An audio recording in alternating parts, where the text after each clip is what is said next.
अस्सलाम वालेकुम, welcome to recipe secrets. Guys, आज की इस वीडियो में आप लोगों के साथ चिकन हांडी बनाने की यूनिक और रेसिपी शेयर करूंगा जो कि बनाना नहायत आसान और जायके में लाजवाब है। सो गाइस, इस किस्म की मज़ेदार रेसिपी बनाने के लिए हमारी वीडियो को फॉलो कीजिएगा।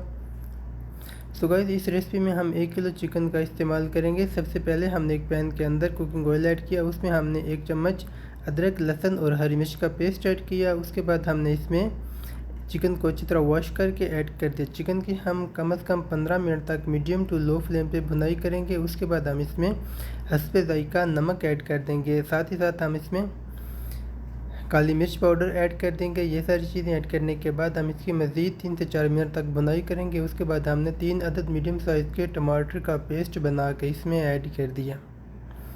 सो भुनाई हो जाने के बाद, पेस्ट ऐड करने के बाद, ये हैं हमारे खुश्क मसाला जात और दीगर इंग्रेडिएंट्स जो कि इस रेसिपी में हम यूज़ करने वाले हैं। सो गाइस, टमाटो का पेस्ट ऐड करने के बाद हमने खुश्क मसाले जो हैं वो ऐड कर दिए। ये मसाले ऐड करने के बाद हम इसकी कम से कम 15 मिनट तक भुनाई करेंगे। इसमें जितना भी पानी है वो खुश्क हो जाएगा। उसके बाद हमारा जो चिकन है वो अच्छी तरह टेंडर हो चुका, तो इसमें हम 1 कप दही जो है वो ऐड कर देंगे। दही ऐड करने के बाद हम इसको मीडियम टू लो फ्लेम पे हम इसको पकाना शुरू करेंगे। सो गाइस, कम से कम 10 मिनट तक पकाने के बाद हमारी जो रेसिपी है तकरीबन तैयार हो चुकी है। उसके बाद हम इसमें 3 से 4 अदद हरी मिर्चें ऐड कर देंगे। साथ ही साथ हम इसमें हाफ़ कप जो कुकिंग क्रीम है वो इसमें ऐड कर देंगे। कुकिंग क्रीम ऐड करने के बाद हम इसको अच्छी तरह मिक्स करेंगे। मिक्स करने के बाद हम इसको कम से कम 5 मिनट तक लो फ्लेम पे हम पकाएंगे। इस स्टेज पे आके हमने फ्लेम को बिल्कुल लो कर देना है। अब हम इसको लो फ्लेम पे पकाएंगे।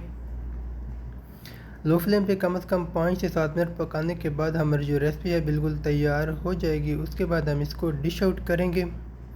उसके बाद हम इसको ऊपर से हरे धनिया और अदरक के साथ गार्निश करेंगे। गाइस, ये थी आज की छोटी सी वीडियो। अगर वीडियो को अच्छी लगी हो तो वीडियो को लाइक कीजिए, और अगर आप चैनल पर नए हैं तो चैनल को सब्सक्राइब कीजिए ताकि आने वाली लेटेस्ट वीडियोस के अपडेट्स आप तक बर वक्त पहुँचती रहें।